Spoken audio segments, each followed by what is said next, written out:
everyone, I'm Karen and welcome back to my channel. Today I'm going to start a new series here on this channel which is called the Disney Library. Once a month I'll post a video about a Disney or Disney related or Pixar related book. We'll talk about the book, show you some of the art so that next time you're looking for a good Disney book, you know where to find it. The very first book in my collection and the one we're going to talk about is this The Nightmare Before Christmas book. I actually got this in 2008 even though it was published in 1993. This is actually a first paperback edition, but I got this while I was at Disneyland Paris in 2008 with my mum and my brother. It has a wide range of art, it has all the lyrics to all the different songs, and it also has a lot of background about the different songs. The same with the different characters, so it basically introduces the character bit by bit. You'll meet Jack just before Jack's lament. I'd hoped that there would have been some of the sheet music, but I think you could buy that separately, and if I can find it, I will link it down below for you. The reason this was such a great purchase for me is because at the time I was completely obsessed with Nightmare Before Christmas.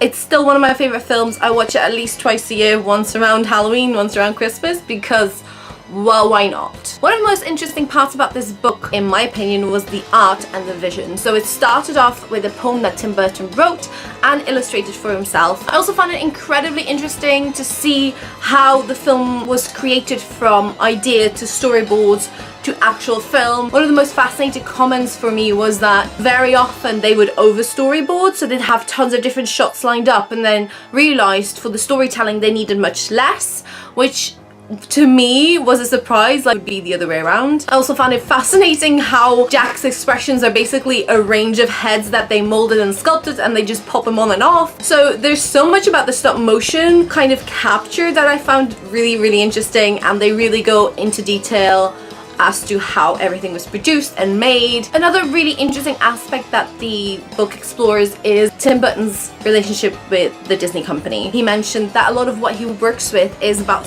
society's tendency to categorize people, and I really feel like you can see that throughout all the films he's done. Jack Skellington, he says, is one of those characters where he wanted to reverse the idea of a movie monster and make him more human and likable. And I really love that idea because, you know, villains are always the hero in their own story, and so it's really nice to be able to see the story of what we would kind of categorize as a villain and make him the hero of the film. Apart from Burton, the book also mentions all the other main contributors such as Henry Selick, Danny Elfman. I really liked Danny Elfman's bit. I really loved reading about how they kind of stumbled upon Oogie Boogie, and it was kind of inspired by his and Tim Burton's love for cartoons as a kid. It really feels like a full-blown musical, and that's what Danny Elfman also says in the book. He compares the making and creation of the music and the lyrics and the songs for this film to, say, what Rodgers and Hammerstein would have done. The only difference being that he was both lyricist and composer, so it was just him and Tim Burton kind of bouncing ideas off each other. All in all, this is still one of my absolute favorite books on The Nightmare Before Christmas. It's very comprehensive, both about the film, about the art and the vision behind it. I've found some links down below where you can still find it, even though it's quite hard to find. So let me know down below if you've read this book, if you've seen it, if you would like it. And also tell me, what's your favorite part about The Nightmare Before Christmas? I think for me it's just the music. I think Danny Elfman's score just makes it absolutely unforgettable. So there you have it, that's this first installment of the Disney Library. Do let me know down below which books or movies you'd like me to cover next month. Thank you so much for watching, don't forget to subscribe, and I'll talk to you all very soon. Bye!